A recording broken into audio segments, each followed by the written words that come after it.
Hi everybody and welcome back to Speech. Come on up here, Marion. We're just going to turn you over to the audience so you can get it going. Stuff set up.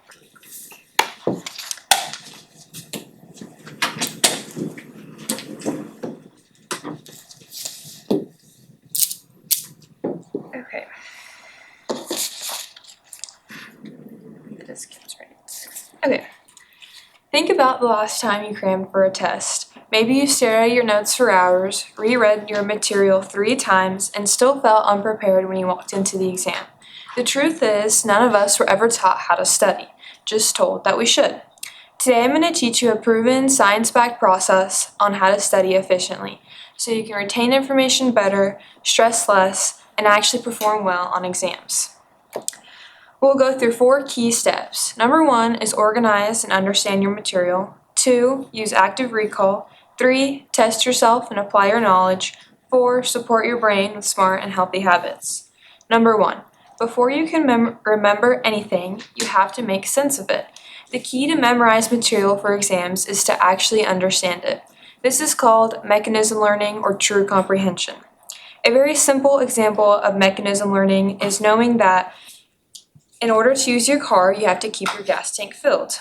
If you don't, your car won't start or move. That's not necessarily something that we have to memorize. We just understand that our car needs gas. So that's the main concept of mechanism learning in simple terms.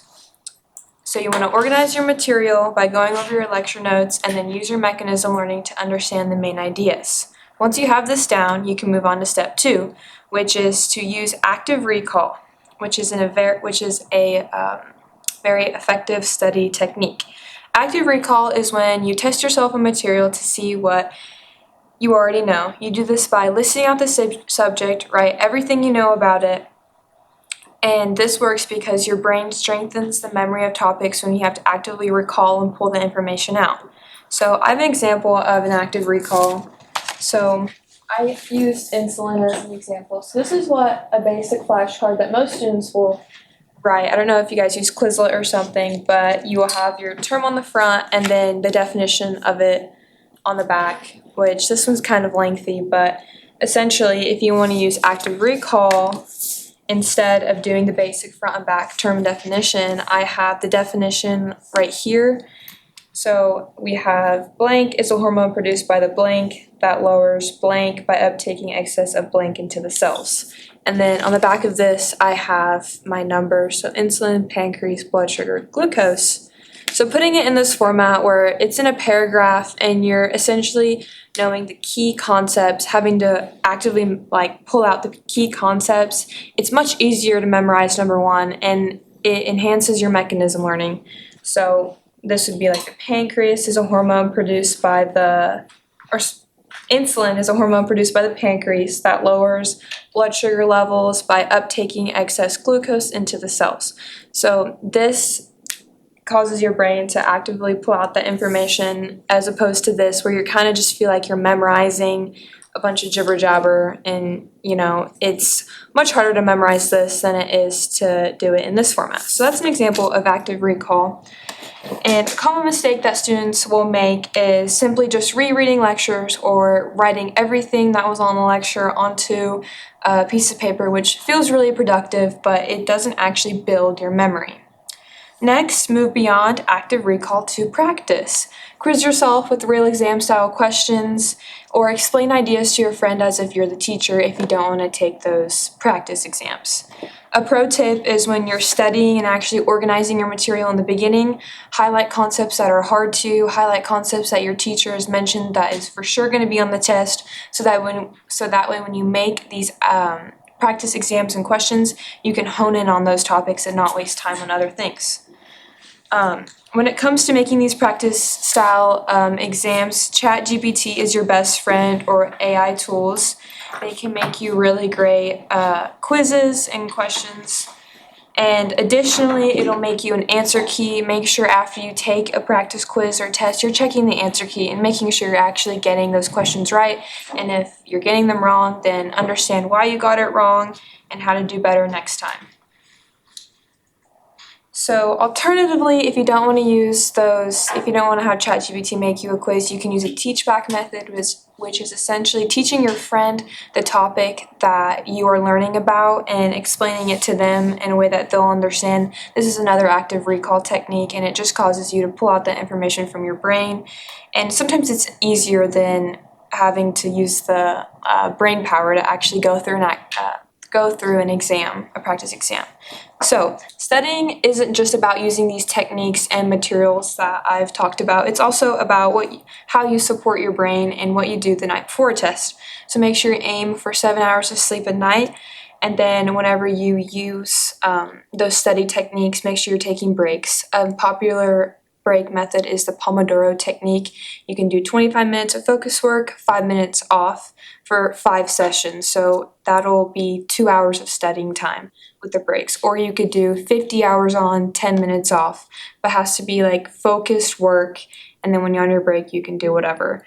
And then your environment is really important. Make sure you're limiting all distractions. Go put your phone up, and before you start your study session, have your water by your side, go to the bathroom before, all of that. So in closing, to study efficiently, remember these 4 steps. Organize and understand your material. That's the hardest part. Practice active recall. Test yourself and apply what you learned, and support your brain with smart and healthy habits. Studying efficiently isn't a skill that you'll just use in college. Being able to retain any information at all is something you'll use in your career and throughout the rest of your life.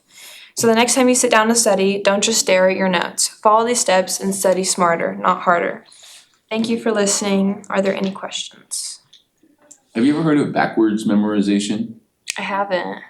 Where instead of starting at the top of the paragraph, you start at the end of the paragraph. You sort of memorize backwards, because we tend to over and over look at the first couple of lines, and then we don't put so much emphasis on the end. So this idea that you start from the end and kind of remember the sentences backwards, then they fall out of your brain a little bit easier, supposedly. That's an interesting technique. I've never heard of that, but it sounds like it would work. So when I learned how to do that with songs. So you learn the last line, and then the next to last line, and then the third to last line, and so on. All right, let's give Mary Ann a hand. Okay, we're jumping right down the list now. Let's see, Kendall, ready to go? And then it looks like David. Where's computer day?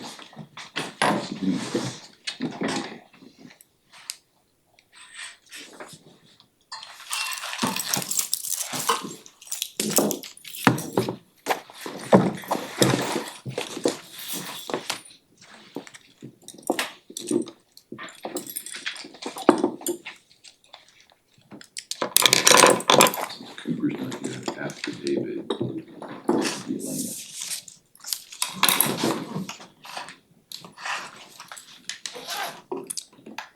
Today I want to share with you something very calming, creative, and something that I truly enjoy, which is crocheting. A lot of people think crocheting is just making scarves or blankets, but it's actually a skill that combines art, culture, and sustainability. Crocheting isn't just a hobby. A lot of people use it worldwide. Of course, for practical needs like blankets, warm clothes, and baby items. But a lot of places use it for things like therapy, mental health problems, and some micro business skills that you can do to generate yourself a little bit of income. It's also portable, low waste, and it's easy to adapt to charity products. Like, I've contacted a local hospital before and asked them if they wanted any baby beanies or baby blankets for either NICU babies or just any normal babies. And they've told me like they wanted 20 of them, and then I was able to donate to them. They were able to use it. So that's just some easy ways you can keep your hands moving and keep your mind off of things in college whenever you just want to chill out and necessarily don't want to make just gifts for people. So all you need to get started with crocheting, I don't know how to use this. Okay, you just need any sort of yarn and then any sort of crochet hooks. There's certain gauges that you can use with yarn on here, like this one, it will say that it needs a 5mm. But just depending if you want your looses to be, or your stitches to be looser or tighter, you can choose a different millimeter. Like I'll just use this 5mm. But the smaller the millimeter, the smaller the hook size is.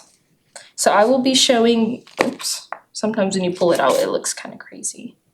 But I will be showing you the basic slip stitch to get started, the foundation chain, and then the single crochet with it.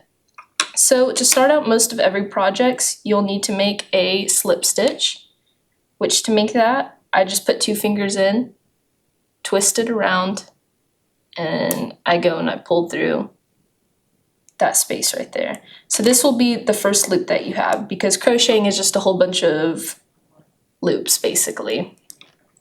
So to start, you can either hold it like this, which is the knife grip. There's also the pencil grip, and then like other weird ones where you hold it, but it's literally just finding out what's most comfortable for you. And then in your second hand, you need to have some sort of tension while you're crocheting, or else you won't be able to actually grab anything. So I like to do it where I just weave it through some of my fingers, so whenever you pull through, it kind of has some resistance.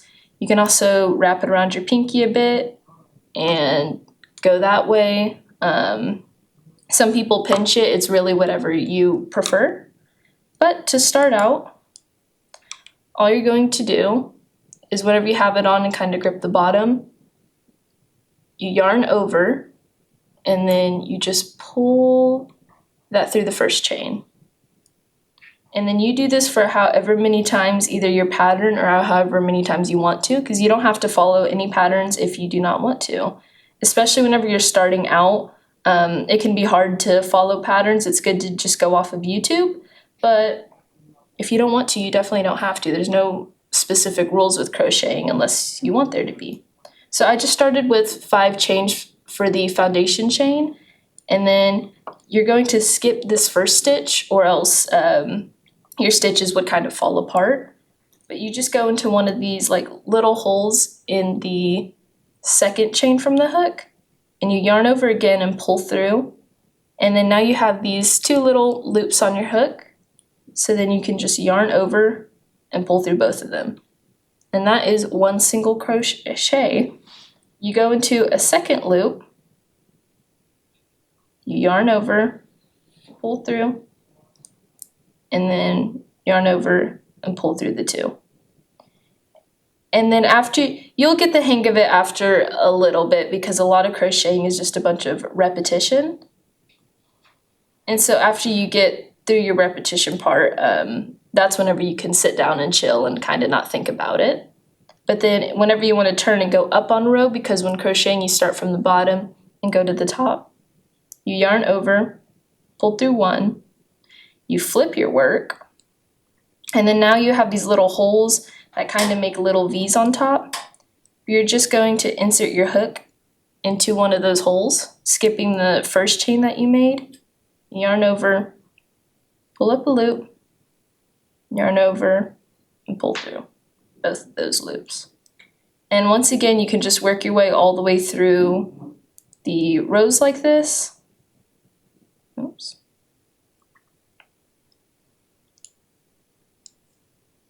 And then whenever you get to the end, you do the chain 1, turn your work, and move on. But that's just how you make the basic single crochet, which you can make a whole bunch of stuffed animals with this stitch. You can make beanies with it.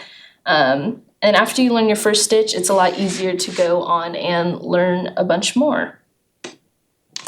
But that is just the basic premise of it.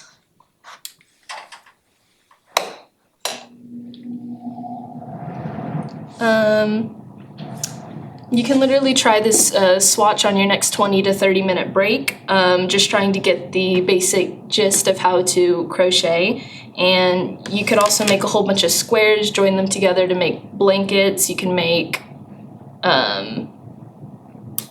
sweaters, anything really. And you can also do it in like a whole bunch of study groups. I've done that with friends where we study different material and then we take a little bit of breaks and we crochet. But do you guys have any questions? I think you already answered this at the beginning. You set it up really well, but let's close out with that wider application in global context. Why is this also good beyond just making things? Oh, because you can, it's a good calming, creative activity that gets your brain thinking, but not too hard where you can still chill out. Okay, good, that's what we're looking for. All right, let's give her a hand. Yay. There we go. All right, David, you're up next. Yes, sir.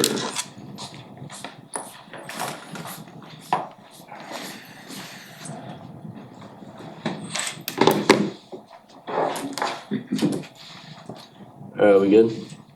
You're on. Alright. Hey guys, I'm gonna be talking about how to lose weight the right way and also I'm gonna be talking about how not to do it. So starting out, you just need to do a calorie deficit, which is very simple. You just eat a little bit less calories than you need to eat so your body can fill that little gap with your body fat. So, if you want to know how many calories you need to eat in a day, you can go to our website. So, can I get the camera here? Yeah. Alright, so you go to, like this one works. It's a government site. It's whatever.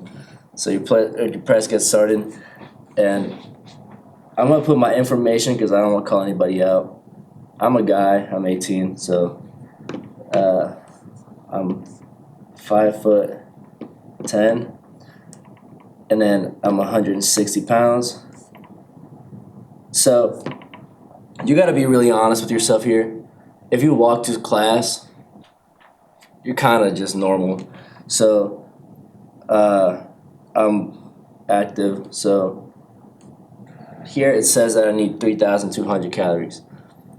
It's not completely accurate, so it's kind of a ballpark. If you really want to go know how many calories you need, you can get a full body scan. It's kind of pricey though, but this is a good place to start. So if I want to start losing fat, I can start with cutting out 200, 300 calories, because anything more than that, you're gonna feel like crap. So you can cut that out, and you can find diets online based on how much calories you need.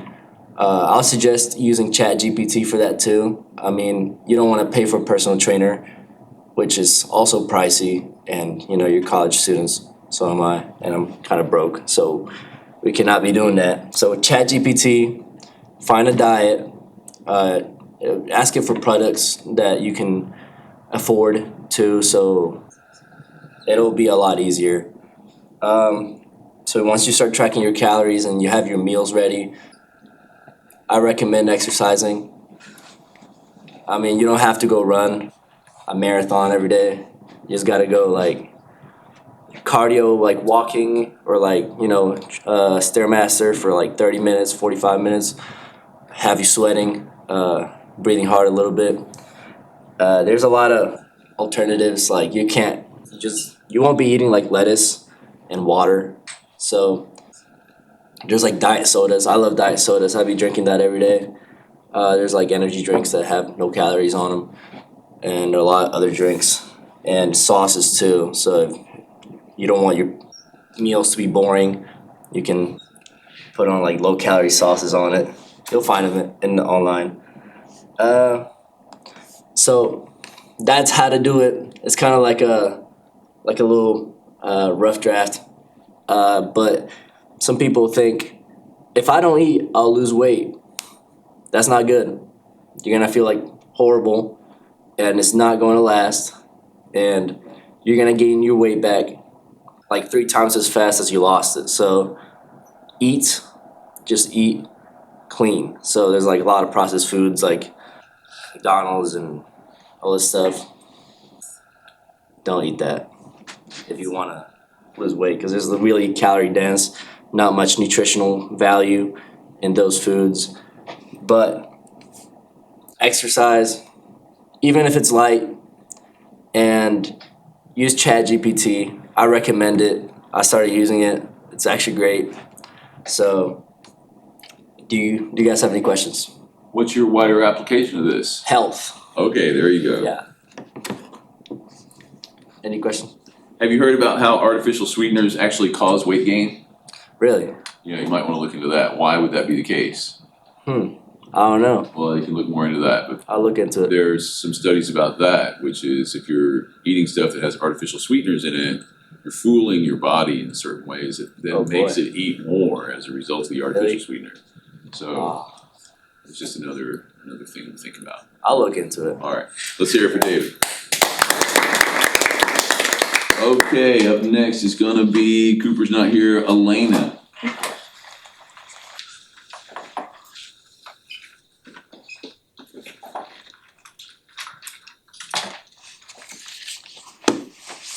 Did you know that one silkworm can spin a thread almost a mile long, but it takes thousands of silkworms just to make one scarf?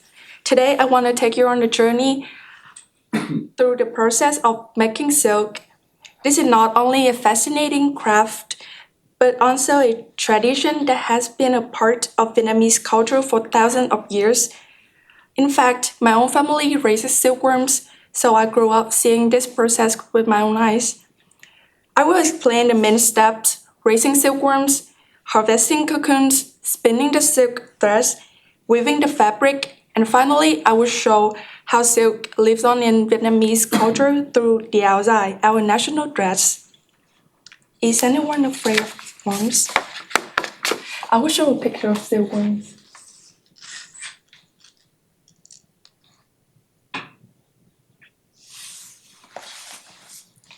The first step is raising silkworms. Silkworms feed on mulberry leaves and grow quickly in about a month. Healthy silkworms are the foundation for quality silk. Growing up, I saw how carefully my family had to take care of these worms. It taught me patience because even though they are small, they require a lot of attentions.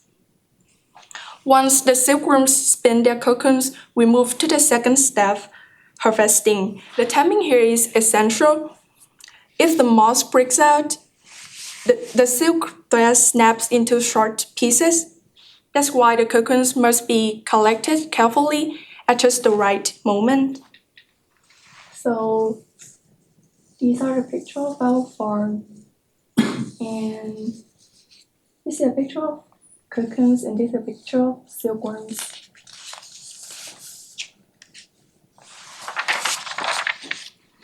The third step is extracting and spinning the silk.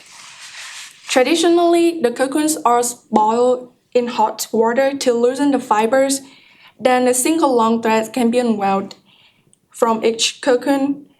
Modern machines exist, but traditional hand spinning produces finer silk with more character. So this is the traditional way. And this is the machine. Finally, the silk threads are dyed and woven into the fabric. In Vietnam, one of the most important uses of silk is in making the áo dài, the tradition long dress.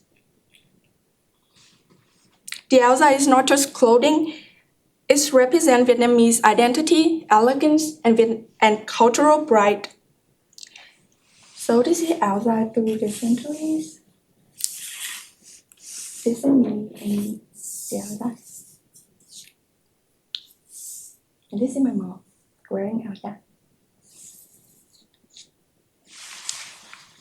So today we worked through the entire process of silk making, raising silkworms, harvesting cocoon, spinning the silk, and weaving it into the fabric. This craft is more than a process. It's a tradition that has been passed down through generations in Vietnam. For me, it's also personal because it connects to my own family's work. Any question? So your family has a coffee farm and a silk farm. Yeah. Anything else? My father used to raise bees. to collect honey, Okay, and we have a chicken farm. so you have a lot going on there. I'm surprised they let you leave. Probably need a lot of help. Okay, let's give her a hand. Good Thank you. job. Very interesting. Corey is up next. Then it's gonna go Kim Chia Bailey. And I'm hoping we're gonna make it. We should make it.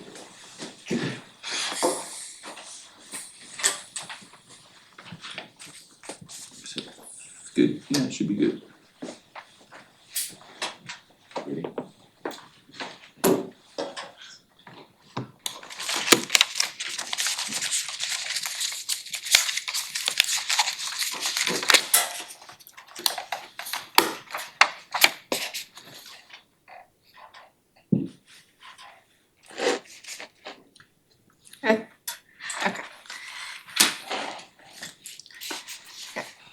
Dreams are illustrations from the book your soul is writing about you.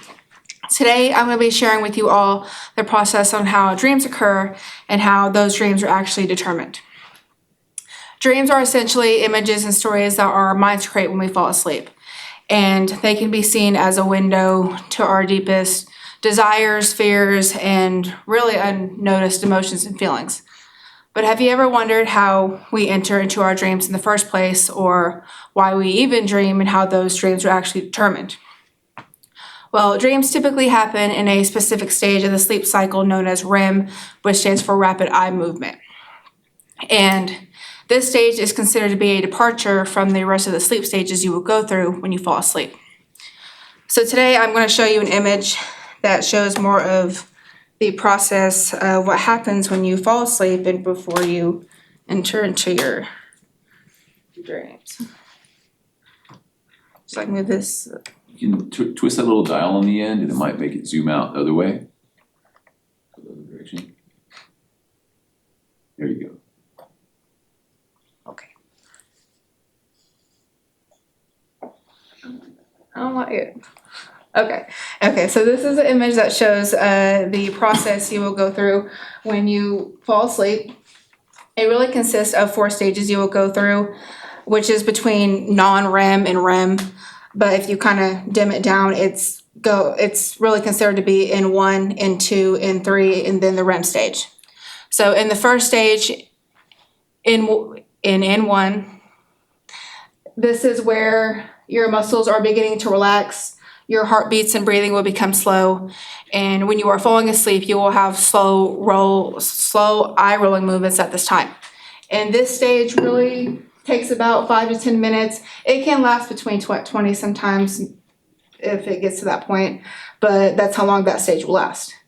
Then you will get into the second stage, which is in2, and this is the stage where your body temperature will begin to drop. Your muscles are still relaxing. Your heartbeats and breathing still become slow, but at this point your eyes have stopped moving. This one lasts about maybe between the same time, 10 to 20 minutes. And then you will get into the third stage, which is considered your third stage, in3, which is considered your deep sleep stage. In this stage, it would be very hard for someone to wake you up if they attempted to try and wake you up. But everything previously that has happened is still intact at this time. Your muscles are still relaxed. Your heartbeats and breathing are still slowing down. Your eyes have stopped moving. And this stage really takes about 30 to 40 minutes to happen before you enter into the stage to where your dreams occur, which is called the REM stage. So the REM stage takes about 90 minutes to get to after you fall asleep. It takes about 90 minutes to get to after you fall asleep. And this is the stage where your brain is considered to be highly active. And your brain is so active in this stage that it can actually resemble brain activity levels seen as if you were actually awake. So even in moments like these where your brain is highly active when you are asleep, your body is temporarily paralyzed to prevent you from physically acting out on your dreams. So earlier I had mentioned how the REM stage is considered to be a departure from the rest of the stages you will go through when you fall asleep. And this is because it is characterized by rapid eye movement, increasing brain activity, and vivid dreaming. Which leads me to my last question. How are your dreams determined? Why do we dream the things that we do? Your dreams are actually determined through a combination of memories, emotions, and recent life experiences, which are all processed during the REM stage when you are falling asleep. Factors like mental health conditions, medication, sleep deprivation, and pregnancy can all influence the intensity and frequency of the dreams you're having at that time. So if you think about it this way, dreams are the way the brain consolidates information and processes experiences from your life when you are awake. So today I did bring my journal again that kind of shows what it looks like when you do track your dreams. It does not look like this when, is it this way? Yeah, it doesn't look like this when I wake up. I just do this more so for the look of it, because it's mine, it's personal, it's just the way I have it. And a lot of things, if you see like these eyes, or if you see this thing right here, I don't know what that is, it's just things that I remember from when I am dreaming, what that looks like. But this is what it does look like when I do wake up, more like that. I don't really care for that much, but that's just what that looks like. And then there's a door that said 7 miles east. And then sometimes I can't remember anything. I don't do this every single day or night. It's just whenever I pretty much get to it. So overall, I hope with me showing you all and explaining the process on how dreams occur, I hope it gives you all a better insight and understanding to how personal your dreams can actually be, and just knowing the importance of the process and the impact of your dreams can help someone like yourselves lead to a lot of self-awareness, personal growth, and emotional healing. Any questions? I don't think so. Really good. Let's give her a hand. All right, and up next is Kim. Inchia, then Bailey.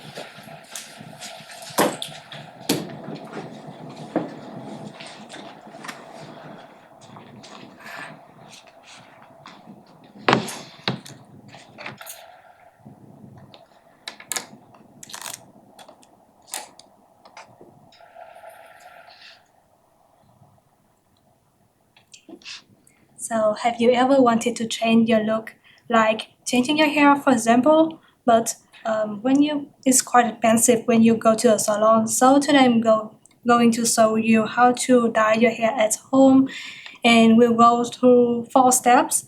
Is preparing your hair before dyeing, applying the dye, letting it process, and rinsing it with aftercare.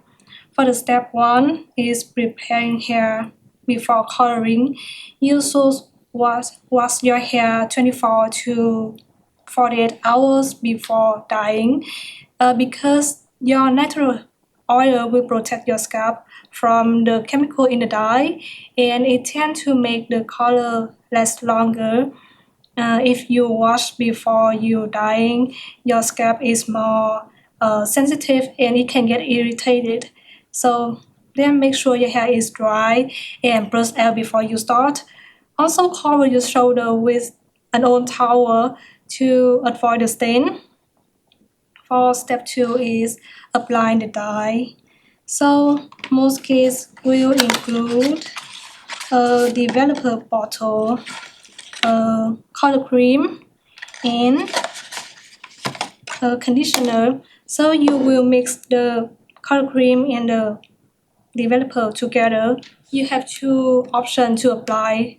The first one is use this bottle directly by squeezing the color cream into this, and then shake it until it's fully mixed. Then apply the dye to the hair and use your hands to blend it. And for the second option, you will squeeze this mixture to a bowl and use this dye brush to spread out the color. So we'll show you how to use this brush to dye your hair.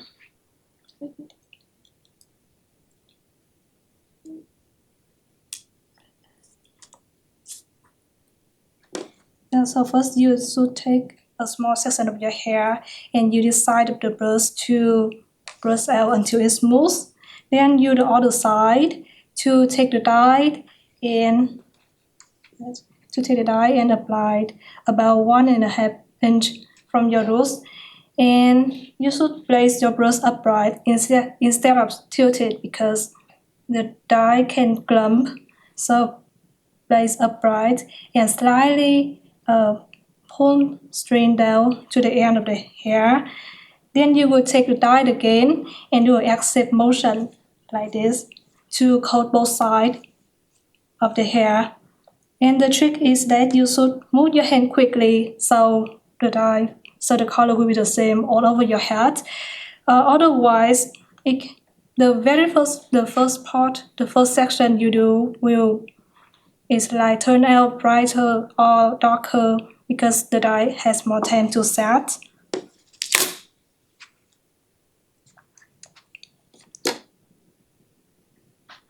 And step 3 is waiting. Normally it will take about 25 to 40 minutes, but you always check the box for the exact instruction. If you rinse too early, the color will stick. But if you wait too long, it can dry and damage your hair. And near the end, you can check if it's the color you want by wiping a small strand of the hair with a tissue. If it looks ready, you go to rinse. But if not, leave a few more minutes, but never go the maximum time. Finally, the step 4 is rinsing.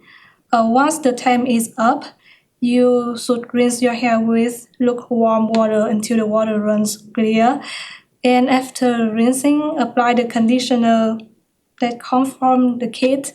And this will help lock the color and makes your hair soft.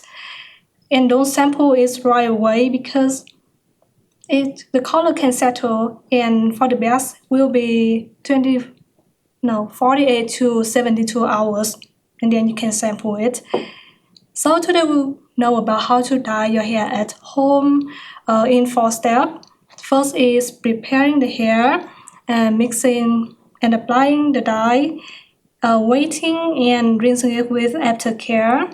The keys are to prepare properly, apply evenly section by section, and make sure you have enough dye because if you don't have enough, the color won't turn out the way you want.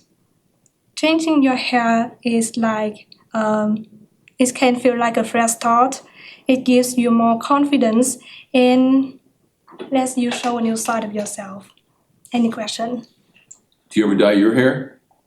Yeah, I dye a lot. You do? Yeah, and I tend to dye maybe next week with Okay. this. Okay, let's give her a hand. Way to go. Chia, you're up. And we're in pretty good shape. We have 10 minutes, so feeling we should be able to make it work.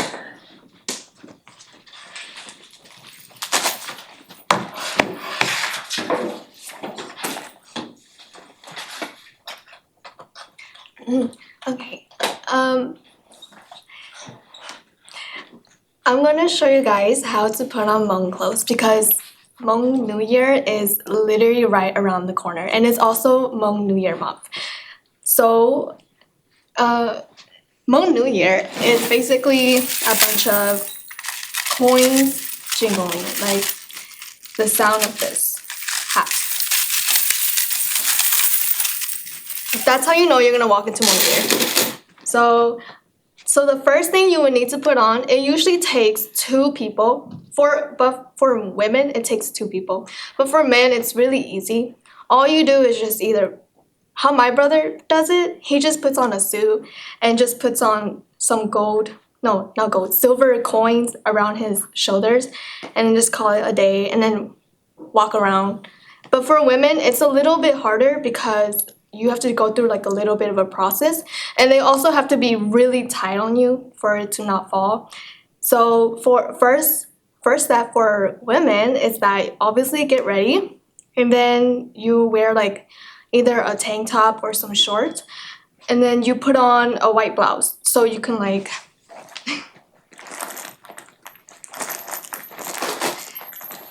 so you can put on the coat, I think that's what it's called. I brought my actual one this time, the one that I wore, because I found it. As you can hear, it's a lot of changes. It's gonna be really loud in here. So this is what I wore. It was kind of big. It didn't fit me at first. I had to get it tailored. So the sizing for the women is kind of weird. The largest size could be up to like 40 and up, but this one was 42, but I'm a 20 something or 30, less than 30. So for this, you just wear, oh, this was a 40. So this, it has pins on it, something to attach it with.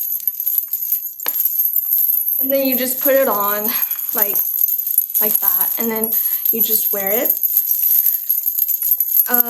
So usually you will wear something under this so it doesn't be itchy inside.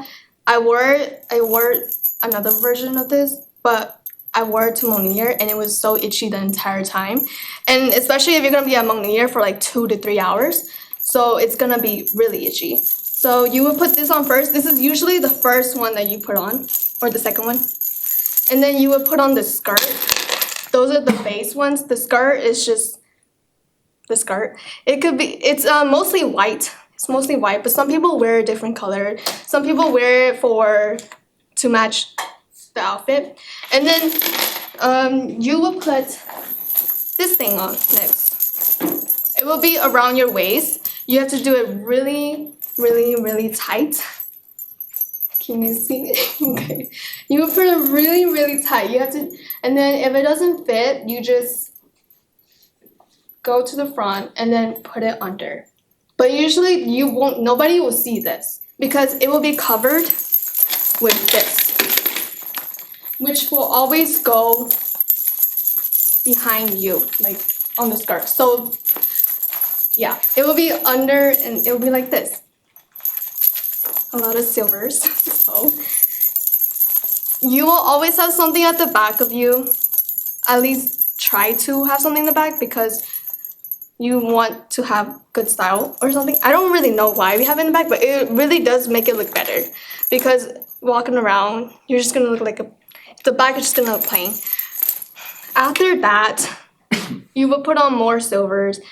It will be like another version of this. The one that my mom has, it's exactly like this, but then it's just a bunch more silvers where you could just cover everything else. Usually you would need safety pins because these doesn't have anything to attach it with, so you will use safety pins.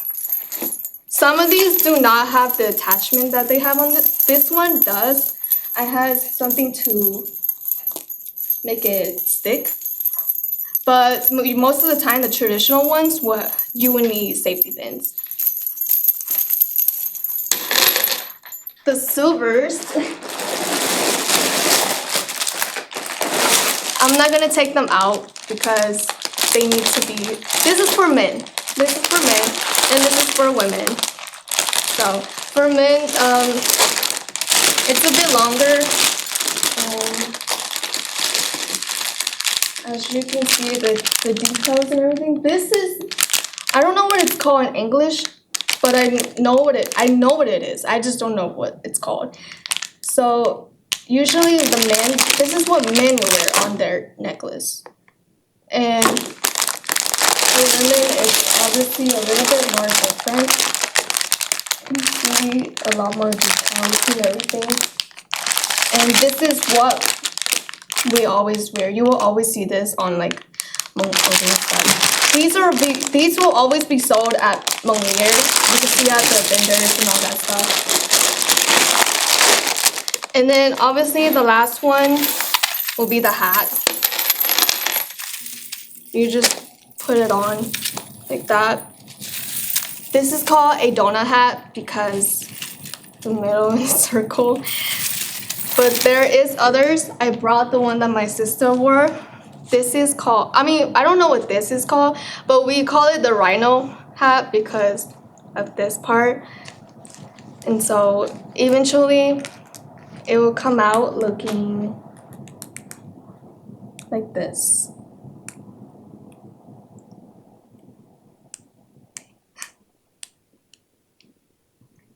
It will come out looking like this.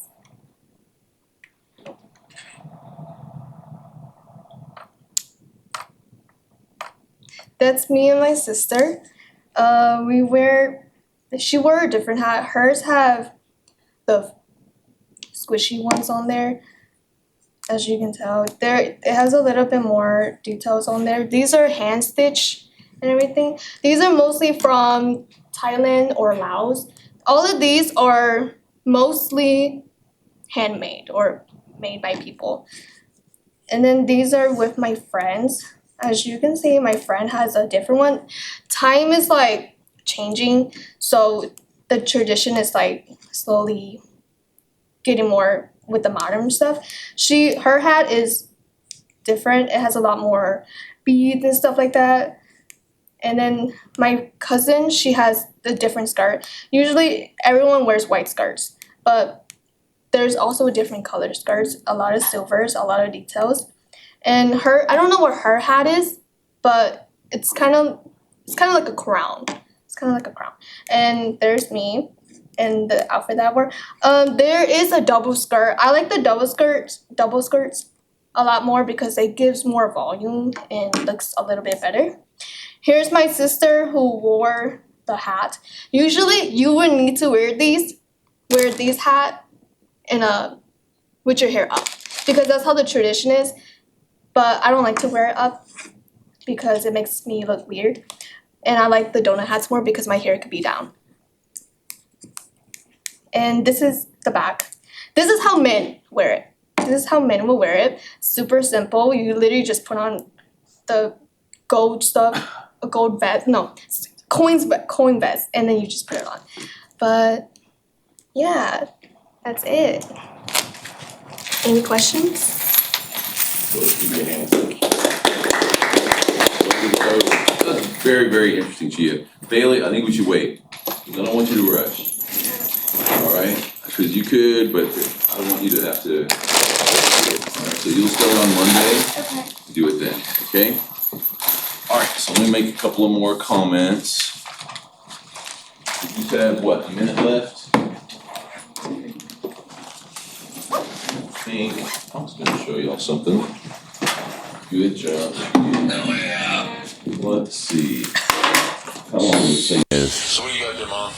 Okay. I'm gonna show you this real fast. Can we go to the desk cam? Others that are making mats. They're made Okay. out of From your crochet stuff. sacks like This is my mom, and what she does is takes strips together to make a ball and gives trash it to bags the volunteers. and makes mats for the homeless. Mats. And here's mine. So here's what she does. I haven't crocheted in years, so it's not perfect. And what they do is they make them and they give them to homeless people, and that way when they want to lie down somewhere, if it's been raining or it's kind of muddy and the ground's damp, they put these plastic mats down and they don't get wet through them. So I think it's a very worthy project. Takes a while to make them, but it's a good thing. So what do you got there, Mom? Okay, there's a church in Oklahoma City and probably others that are making mats. They're made out of sacks, plastic sacks, like from Walmart, and they cut them into. Okay, there's just a little bit of time left, but I wanted to show you that. So pop it back to me if you can. So on Monday, what we'll do is we'll come right in, and Bailey, you go first, and get everything going there, and then we're going to start talking about your persuasive essay, also known as your argumentative essay. So things will keep going then. So we'll see you next week.